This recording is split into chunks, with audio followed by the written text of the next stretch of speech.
Desde hace algún tiempo el poder de las redes sociales ha ido creciendo, lo bueno y lo malo. A través de diferentes llamados y medios de comunicación se logra que la ciudadanía salga a la calle, se manifieste de diferentes formas con una opinión que llega a ser multitudinaria. Para conversar sobre el impacto de las redes sociales en los movimientos ciudadanos, estamos acá en los estudios de CNN Chile con el director de la comunidad El Quinto Poder, don Enzo Abagliate. Muchas gracias por acompañarnos el día de hoy. Hola Cristiano, muchas gracias por la invitación. ¿Qué es lo que es el quinto poder? Uno entiende que están los tres poderes del Estado, el legislativo, el ejecutivo y el judicial. El cuarto poder siempre se le ha indicado a la prensa, pero el quinto poder, ¿quiénes vendrían siendo? El quinto poder genéricamente es la ciudadanía conectada a las redes y que utiliza estas redes para hacerse escuchar, hacer valer sus puntos de vista y manifestarse. Ese es el quinto poder genérico. ¿Vendría siendo la ciudadanía más Internet? La ciudadanía más Internet, la ciudadanía conectada, de todas maneras. Y ya específicamente el quintopoder.cl es nuestra comunidad, es una comunidad, una iniciativa de la Fundación Democracia y Desarrollo que busca constituirse en un espacio de encuentro, conversación y acción para aquellos ciudadanos, aquellas parte de la ciudadanía chilena interesada en los temas de interés público y desde ese encuentro que se da en las redes sociales, en nuestro portal, poder efectivamente movilizarse.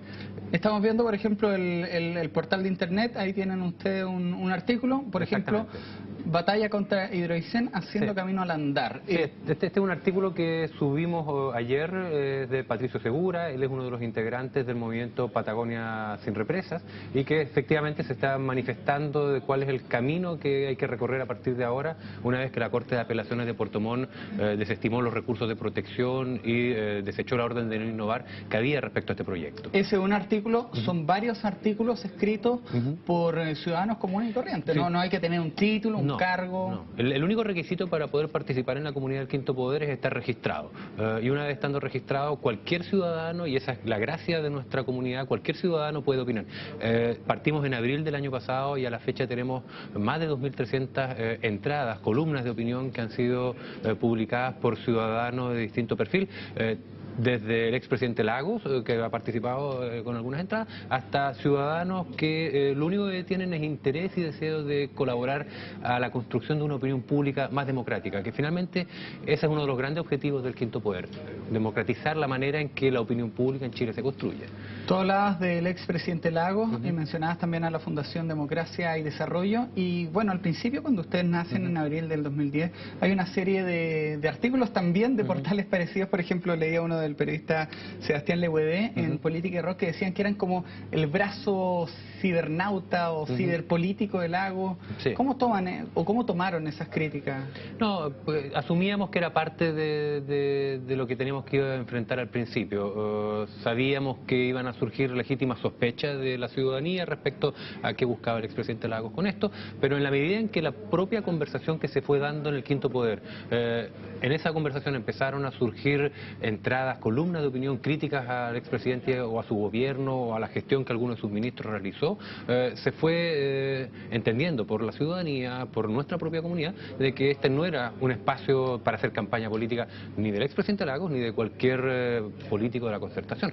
Tenemos, y eso es algo que nos enorgullece, tenemos personas que van desde posiciones de centro derecha hasta posiciones de la izquierda, del Partido Comunista, que han publicado columnas de opinión en nuestra comunidad y fomentamos esa diversidad, porque creemos que en el encuentro de las opiniones diversas es donde efectivamente se genera un debate sano, un debate plural y un debate que contribuye al bienestar y al desarrollo del país.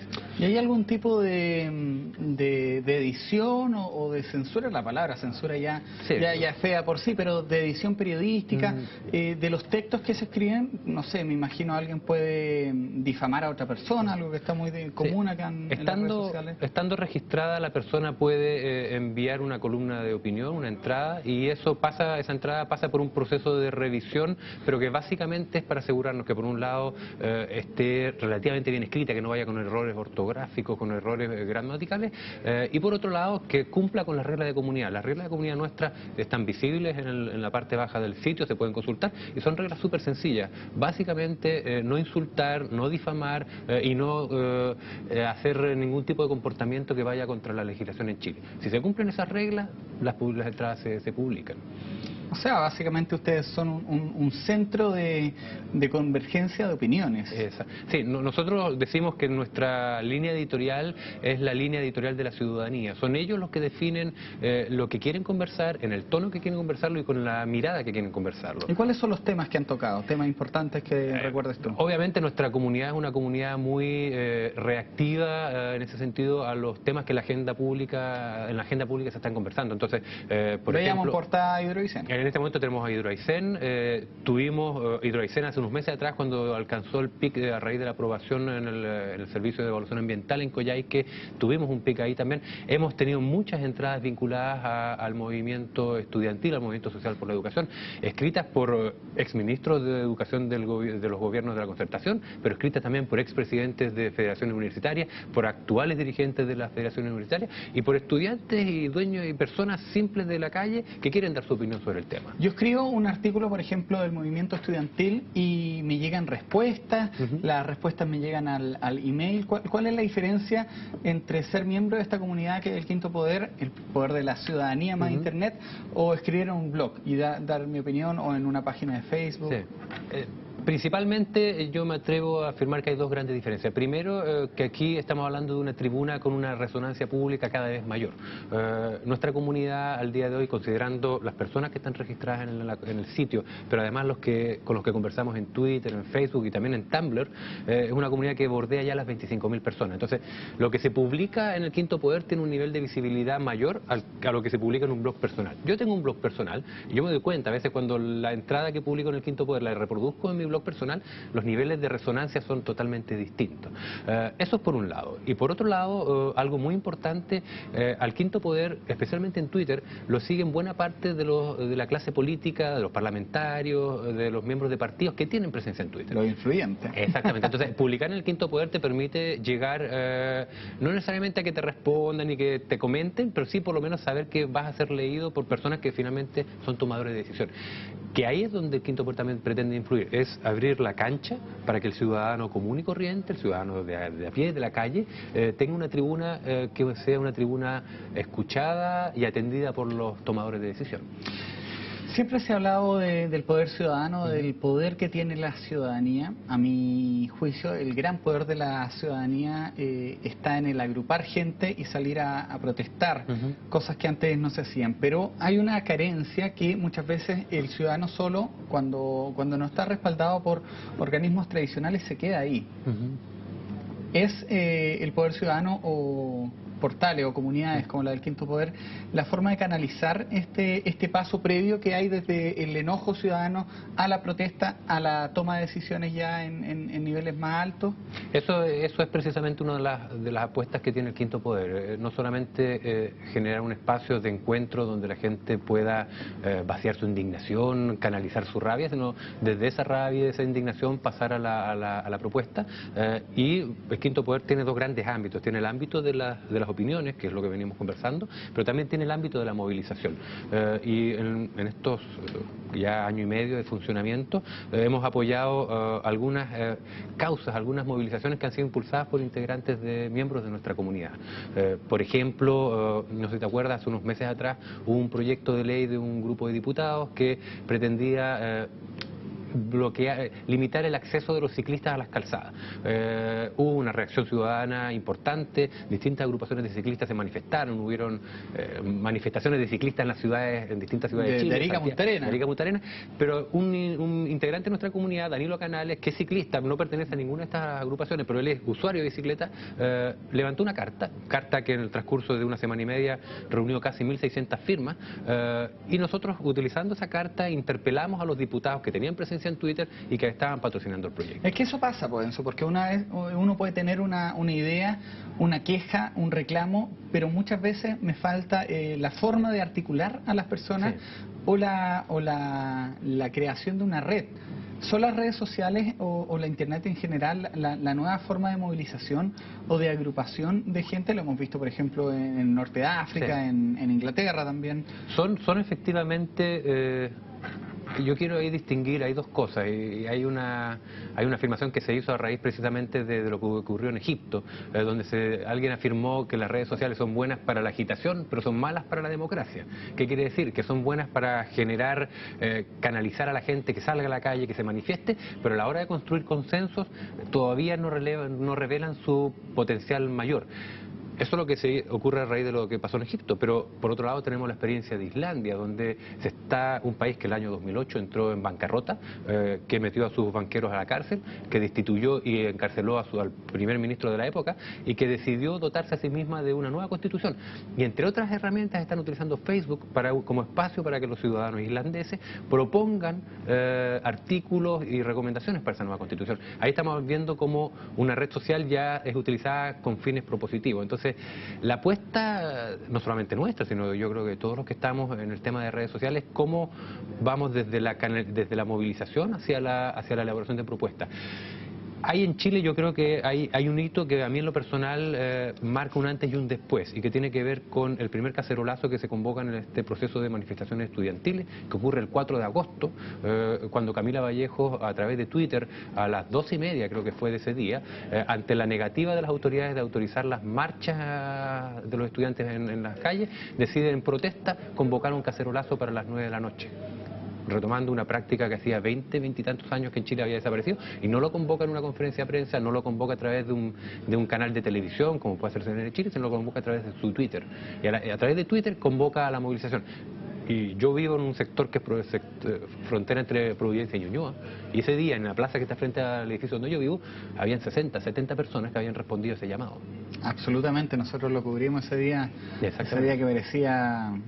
parecía Roma incendiada el 4 de agosto de Santiago. Sí. Tuvimos a Mario Desbordes, me acuerdo perfecto ese día. Enzo, las redes sociales han servido entonces para articular movimientos ciudadanos. ¿Es bueno el chileno para salir a la calle? ¿Qué hubiera pasado, por ejemplo, si aquel 10 de agosto del año 2006, cuando parte el Transantiago, hubiera habido Twitter, redes sociales? Porque muchos dicen, no sé, si esto hubiera pasado en Argentina, que se quema la ciudad. ¿Es bueno el chileno para protestar? Lo conversamos a vuelta comerciales. Pausa, volvemos de inmediato.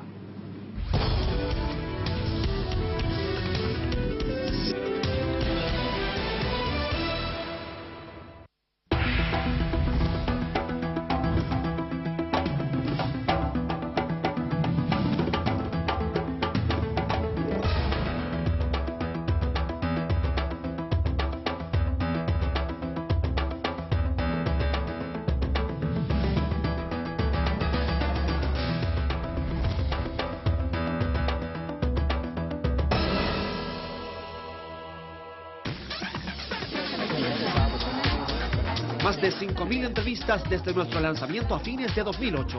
Tenemos que evaluar a un gobierno. Cuando se produce el clímax de la obra. Pidió 300 para la reconstrucción. No ha sido clarificado todavía. Ganamos democráticamente. ¿Realmente se manejan datos? ¿Cuáles son las demandas que ellos tienen? Tiene que cumplir sus penas. Juega un rol muy importante. Todos los temas, todos los invitados. CNN Chile está pasando, lo estás viendo.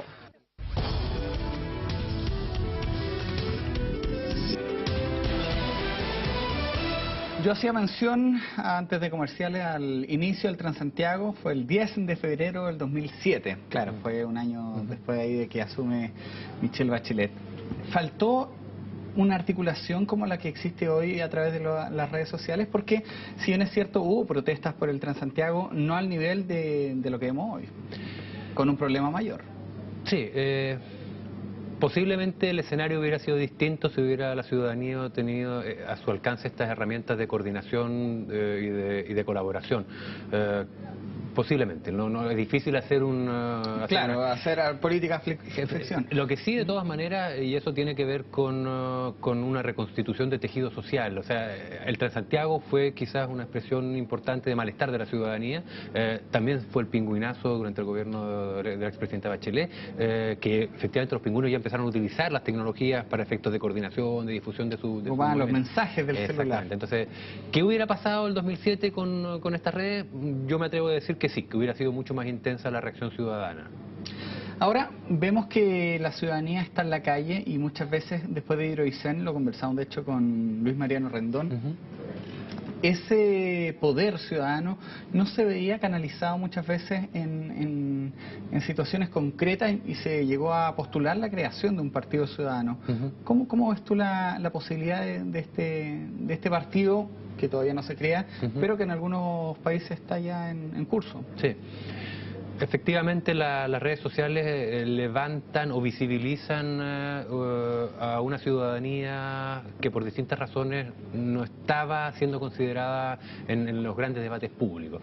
En el caso específico chileno, además, tengamos conciencia de que estamos hablando de una democracia que fue muy funcional, un diseño democrático muy funcional a una transición, pero que efectivamente tendió a desmovilizar a la ciudadanía y que ahora la ciudadanía está exigiendo ser escuchada, que está exigiendo ser considerada. Entonces tenemos una ciudadanía muy activa en las redes sociales que demanda espacio y como contraparte tenemos un sistema político que carece de espacios de participación y que además, y es una opinión muy personal, que está diseñado bajo un modelo de binominal donde no permite la divergencia, no fomenta las divergencias, sino todo lo contrario, fomenta los consensos. Y uno lo que ve en las redes sociales es que lo que está aflorando es la pluralidad de opiniones, la pluralidad de miradas sobre un mismo tema. ¿Y estas protestas le hubiera tocado al gobierno de Piñera, como está pasando, o al de Frey, o al de Marco Enrique? Yo creo que sí, que estas protestas o el uso que la ciudadanía está haciendo de los medios sociales para expresarse y canalizar sus demandas le hubiera pasado, le hubiera correspondido a cualquier gobierno de cualquier signo político. De hecho, mi opinión es que a partir de ahora los gobiernos cada vez van a tener menor espacio para la discrecionalidad, menor espacio para tomar decisiones que no sean consultadas o que no sean fiscalizadas por la ciudadanía. ¿Qué es lo que ocurre al día de hoy cuando un ministro de Estado o cuando el presidente o cuando un político de oposición va a una actividad pública? Tiene a muchos ciudadanos equipados con teléfonos inteligentes, con smartphones, que están en tiempo real, sacando fotografías, tuiteando, compartiendo con las redes lo que a esa autoridad o ese representante está diciendo. Entonces, ¿qué quiere decir esto? Que la posibilidad de control ciudadano sobre las autoridades a través de los medios sociales es latente, permanente y la están utilizando. Pero también había un mal uso. Tú me dices, claro, la autoridad y los dichos se comparten, efectivamente es así, pero no sé, me estaba acordando mientras decías esas palabras de lo que pasó hace un par de días atrás, la semana pasada, para ser exacto, con la ministra Matei, que ella hace en una entrevista a Radio ADN una alusión al tema de los 3 cromosomas, a los niños Down. Hay unos diputados de la DC, Zafirio y León, que tuitean esto, al parecer no es tan así o es tan así. La cosa es que terminó en tribunales. Sí, exacto. Sí, como todo espacio de opinión, como todo espacio abierto a la construcción de opinión pública, las personas que en esos espacios participen, sean virtuales o no sean virtuales, tienen que hacerse cargo de lo que dicen, tienen que ser responsables de sus dichos. Claro. Desde esa perspectiva, si yo difamo en una carta al director en un medio tradicional, es lo mismo que si hiciera una difamación vía un Twitter, o si fuera a la plaza pública e insultara a una autoridad o la adjudicara responsabilidades sobre temas que a lo mejor no tienen ninguna... En este caso era fácil identificar a los usuarios porque son 2 parlamentarios de la República con nombre y dirección conocida. Pero ¿qué pasa, por ejemplo, cuando hay difamaciones? Lo veía también en una foto que tú compartiste al alcalde de la B, donde alguien se hace pasar por él y de hecho se publica un desmentido en un diario, o cuando yo invento que soy tal persona que no soy. Sí, algo que se está dando en las redes sociales últimamente. Cada plataforma tiene políticas propias para definir qué pasa con el tema de la suplantación de identidades. En el caso de Facebook entiendo que no está permitido, en el caso de Twitter no sé cuál será su postura ahora, pero por lo menos al principio Twitter solo permitía la suplantación de identidades cuando expresamente se decía que era una parodia de la personalidad del personaje, digamos. Hay que hacerse cargo. Eso es lo bueno de la comunidad de ustedes, porque yo sé quién está escribiendo y por algo es una comunidad con nombre y apellido y no basada porque los chilenos somos bien machitos de repente para escribir en el anonimato, pero cuando es con nombre y apellido y mirando cara a cara... Sí, eso es algo que nos tiene bien contentos en este momento. Eso es lo bueno que veo yo de la comunidad tuya, que es un centro de opinión donde yo puedo debatir con ideas y sabiendo con quién lo estoy haciendo. Sí, para nosotros, por ejemplo, el hecho de que, bueno, tenemos 6.000 personas registradas en la comunidad que pueden, digamos, crear contenido. La inmensa mayoría de ellos están registrados con sus nombres y apellidos. Tenemos algunos perfiles de usuarios que por distintas razones han preferido guardar un anonimato, pero ninguna de esas entradas, de esas 2.000 y tantas entradas publicadas, ninguno de los más de 14.000 comentarios que hemos recibido en este año y medio ha sido en tono insultante. No ha habido una conversación que se haya salido de madre, por utilizar la expresión. Y si fuera así, se modera. Si fuera así, se modera, pero es un tema que como no se ha dado, para nosotros es irrelevante. Ha habido efectivamente se ha entendido muy bien el espacio y la filosofía de que el quinto poder es un espacio de encuentro y desde el respeto por la diversidad construir opinión y movilización. La posibilidad del Partido Ciudadano, ¿en qué países está en curso? Lo habíamos hablado antes. Yo sé, por ejemplo, el caso mismo de Islandia. Se levantó un partido totalmente, movimientos ciudadanos que se han transformado en movimientos políticos. No tengo el detalle en este momento de qué otro... Nos gusta mirar todavía a Islandia, a Suecia. Son por distintas razones. De hecho, algunos parlamentarios hace poco andaban ahí viendo el modelo de educación. En Finlandia, en el caso de Finlandia, que está considerado el mejor modelo de educación que hay en el mundo. Claro, son sociedades mucho más desarrolladas que las nuestras, son sociedades que tienen esquemas tributarios distintos a los nuestros, que permiten efectivamente construir desde esos esquemas tributarios mucho más altos que los nuestros, permiten construir sociedades mucho más equitativas. Y hacia allá yo creo que debiéramos mirar. Sociedades donde además y que por eso quizás las redes sociales en esos casos están funcionando bien también, donde hay un respeto por lo público y por el bien común que todavía en los casos nuestros quizás no aparecen. Y con esto no quiero hacer una comparación antojadiza, es decir, que porque somos latinos, no. O sea, pero efectivamente hay ciertos comportamientos ahí bien interesantes. ¿Hay alguna dependencia, por ejemplo, al uso de redes sociales? ¿O a los BlackBerry? ¿O a los smartphones? ¿O a los iPhone? ¿Cómo lo has visto tú? Veo que tienes BlackBerry y bueno, hubo un problema durante he sido de los usuarios que ha sufrido los últimos días con esta falla mundial que por esta tuvo digitalización mundial que hay, la extensión de nuestras manos que llegan a hacerlo. Sí, no solamente con los smartphones, sino también con cualquier otro tipo de dispositivos. La vida cotidiana de nosotros está cada vez más mediada por dispositivos tecnológicos. Y en ese sentido ahí puede hablarse de una dependencia, pero también hay que verlo por el lado positivo. La calidad de vida de nosotros, de nuestra generación y de las generaciones de nuestros hijos, es sustancialmente mucho mayor de la que tuvieron nuestros padres, nuestros abuelos. La posibilidad de permanecer en contacto con las personas que a uno le interesa, de estar informado respecto a lo que ocurre en cualquier lugar del mundo, esa posibilidad de estar a un clic de distancia de eso es algo que bien manejado es una tremenda oportunidad.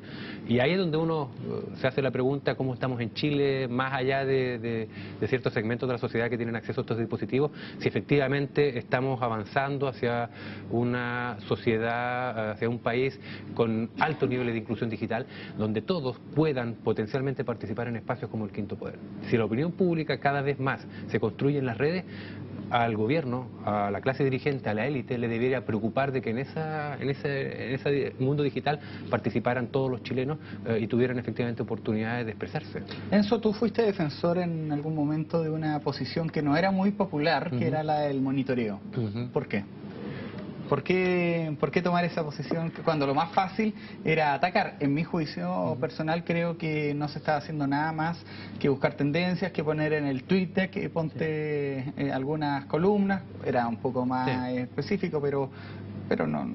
Sí. Más allá de algunos elementos que tenía efectivamente el contrato que el gobierno había firmado con la empresa que iba a hacer entregar este servicio, mi postura en aquel momento, que la sigo sosteniendo hasta el día de hoy, es que si las redes sociales son espacios donde la ciudadanía se va a expresar, donde la ciudadanía va a emitir juicios políticos y donde va a colaborar en cómo se toman las decisiones en el país, me parece casi de perogrullo que el gobierno, cualquiera sea el color político, tiene que escuchar lo que la ciudadanía está diciendo ahí. Eso para mí es fundamental.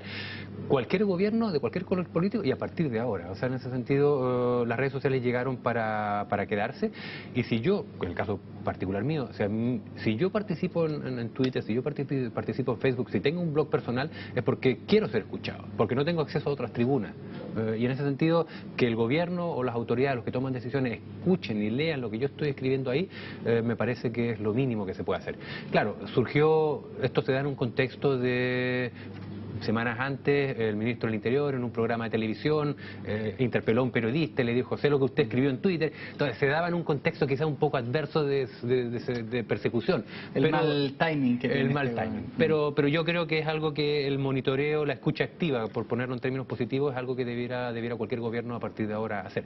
Enzo Abagliati, usted tiene cuenta de Twitter, el Quinto Poder también tiene, pero tu cuenta es diferente a tu nombre. Está apareciendo, o va a aparecer ahora ahí, sí, cada unante. ¿Por qué ese nickname? Una vieja historia que tiene que ver con una frase que se le atribuye a Miguel de Unamuno, que en algún momento dijo, cada uno es cada uno y cada uno tiene sus cada unadas. Yo creé mi blog hace 4 o 5 años atrás, le puse ese nombre y cuando creé Twitter me pareció lo más natural del mundo seguir con la línea. Ya, pues muchas gracias. Invitamos también a todos a inscribirse en el Quinto Poder.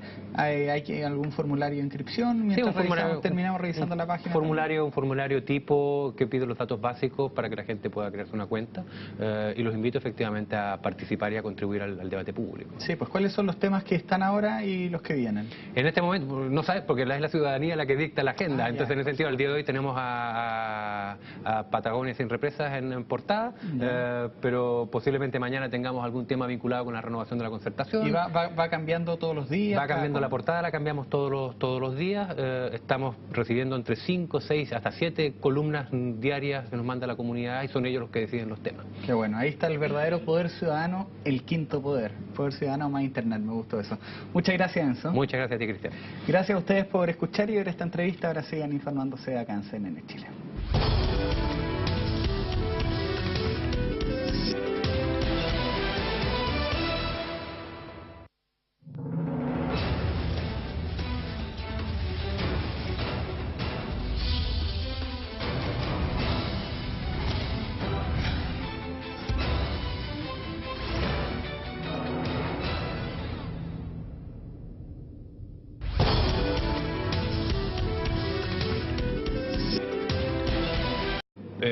Personas que van desde posiciones de centro derecha hasta posiciones de la izquierda, el Partido Comunista, que han publicado columnas de opinión en nuestra comunidad y fomentamos esa diversidad, porque creemos que en el encuentro de las opiniones diversas es donde efectivamente se genera un debate sano, un debate plural y un debate que contribuye al bienestar y al desarrollo del país. ¿Y hay algún tipo de edición o de censura? La palabra censura ya es fea por sí, pero de edición periodística, de los textos que se escriben, no sé, me imagino alguien puede difamar a otra persona, algo que está muy común acá en las redes sociales. Estando registrada, la persona puede enviar una columna de opinión, una entrada, y esa entrada pasa por un proceso de revisión, pero que básicamente es para asegurarnos que por un lado esté relativamente bien escrita, que no vaya con errores ortográficos, con errores gramaticales, y por otro lado que cumpla con las reglas de comunidad. Las reglas de comunidad nuestras. Y bueno, al principio cuando ustedes nacen en abril del 2010, hay una serie de artículos también de portales parecidos. Por ejemplo, leía uno del periodista Sebastián Leguedé en Política y Rock que decían que eran como el brazo cibernauta o ciberpolítico del Lago. Sí. ¿Cómo tomaron esas críticas? No, pues, asumíamos que era parte de lo que teníamos que enfrentar al principio. Sabíamos que iban a surgir legítimas sospechas de la ciudadanía respecto a qué buscaba el expresidente Lagos con esto, pero en la medida en que la propia conversación que se fue dando en el Quinto Poder, en esa conversación empezaron a surgir entradas, columnas de opinión críticas al expresidente o a su gobierno o a la gestión que alguno de sus ministros realizó, se fue entendiendo por la ciudadanía, por nuestra propia comunidad, de que este no era un espacio para hacer campaña política ni del expresidente Lagos ni de cualquier político de la concertación. Tenemos, y eso es algo que nos enorgullece, tenemos genérico. ¿Vendría siendo la ciudadanía más internet? La ciudadanía más internet, la ciudadanía conectada, de todas maneras. Y ya específicamente el quintopoder.cl es nuestra comunidad, es una comunidad, una iniciativa de la Fundación Democracia y Desarrollo que busca constituirse en un espacio de encuentro, conversación y acción para aquellos ciudadanos, aquellas parte de la ciudadanía chilena interesada en los temas de interés público y desde ese encuentro que se da en las redes sociales, en nuestro portal, poder efectivamente movilizarse. Estamos viendo, por ejemplo, el portal de internet, ahí tienen ustedes un artículo, por ejemplo, batalla contra Hidroicén haciendo camino al andar. Sí, este es un artículo que subimos ayer de Patricio Segura, él es uno de los integrantes del movimiento Patagonia Sin Represas y que efectivamente se está manifestando de cuál es el camino que hay que recorrer a partir de ahora, una vez que la Corte de Apelaciones de Puerto Montt desestimó los recursos de protección y desechó la orden de no innovar que había respecto a este proyecto. Ese es un artículo, son varios artículos escritos por ciudadanos comunes y corrientes, Sí. No hay que tener un título, un cargo. No. El único requisito para poder participar en la comunidad del Quinto Poder es estar registrado. Y una vez estando registrado, cualquier ciudadano, y esa es la gracia de nuestra comunidad, cualquier ciudadano puede opinar. Partimos en abril del año pasado y a la fecha tenemos más de 2.300 entradas, columnas de opinión que han sido publicadas por ciudadanos de distinto perfil. Desde el expresidente Lagos, que ha participado con algunas entradas, hasta ciudadanos que lo único que tienen es interés y deseo de colaborar a la construcción de una opinión pública más democrática, que finalmente ese es uno de los grandes objetivos del Quinto Poder, democratizar la manera en que la opinión pública en Chile se construye. Tú hablabas del expresidente Lagos y mencionabas también a la Fundación Democracia y Desarrollo. Desde hace algún tiempo el poder de las redes sociales ha ido creciendo, lo bueno y lo malo.